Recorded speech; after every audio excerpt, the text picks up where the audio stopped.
Hi everybody, and welcome to another episode of Foxy Draws. So today I am bringing you a time-lapse video for this painting that I have done. I'm going to give you guys a little bit of a pan view.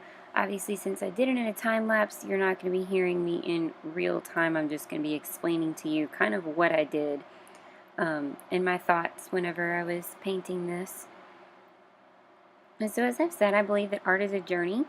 And I'm grateful that you guys have chosen to come along on my personal journey with art. I invite you to try to do things like this yourself. Now, the first thing I do is I paint my canvas to prime it. And I just use a regular Liquitex paint in white just because I don't have an actual primer yet. So once I get it all primed, then I can start on the actual painting. Now, I lay down my base color. I figure out where I want my sunset to be, because in this painting I wanted to do a really pretty sunset with a whole bunch of different vibrant colors. I haven't really played a whole lot with orange and red, so I kind of wanted to do that. And in order to achieve the look that I wanted, I needed to have a wet or semi-wet canvas. So I can lay down the colors and then blend correctly. I took this technique from watching Bob Ross's videos. Now at this point I'm using a canvas on my desk. The video is kind of glared, as you can see, because I have a lamp. It's not glared when I look at it, but it's glared whenever you guys see it. So I changed and I sat down on my floor. Yes, this is me sitting in the floor painting, because I don't have a glare whenever I sit at that particular spot. So I decided that I was going to make some rolling hills versus mountains, because I felt like mountains would have taken up too much of the sky, and I really wanted the focal point of this painting to be the vibrancy of the sunset and the reflection of the sunset onto the water. And so I wanted it to be really simple.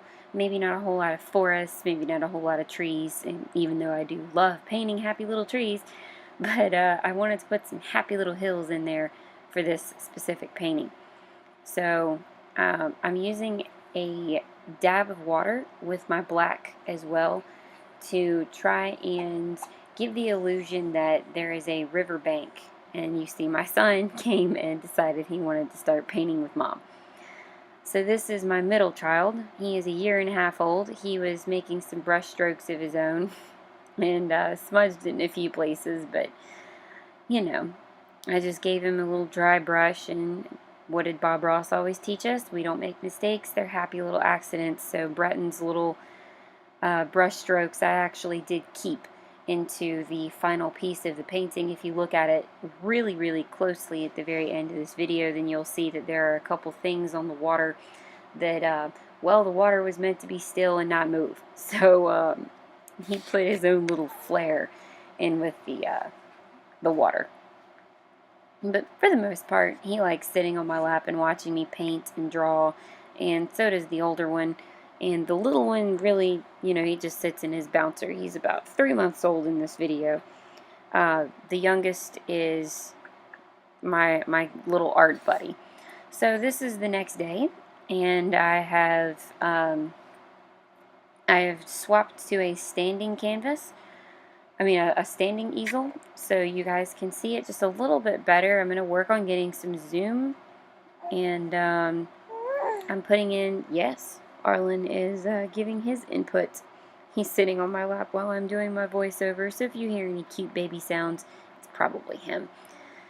But like I said, I wanted to keep this one simple, and me bending over to give him back his noo-noo, because he's in his little bouncer looking up at Mom while she paints.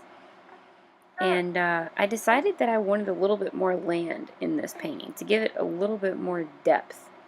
So I did some happy little bushes right here, and I always, since you like to say that as an artist you are also a superhero because you have superpowers, I always build up my skeletons, if you will, of my trees before I just start painting them.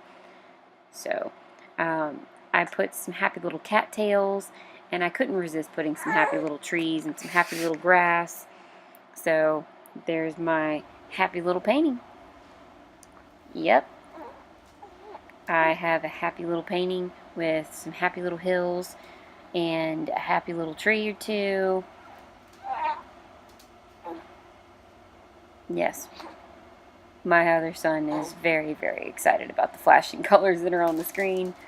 But if you like this video, please like and subscribe, and come with me on my artistic journey as I explore different mediums and grow as an artist and a person.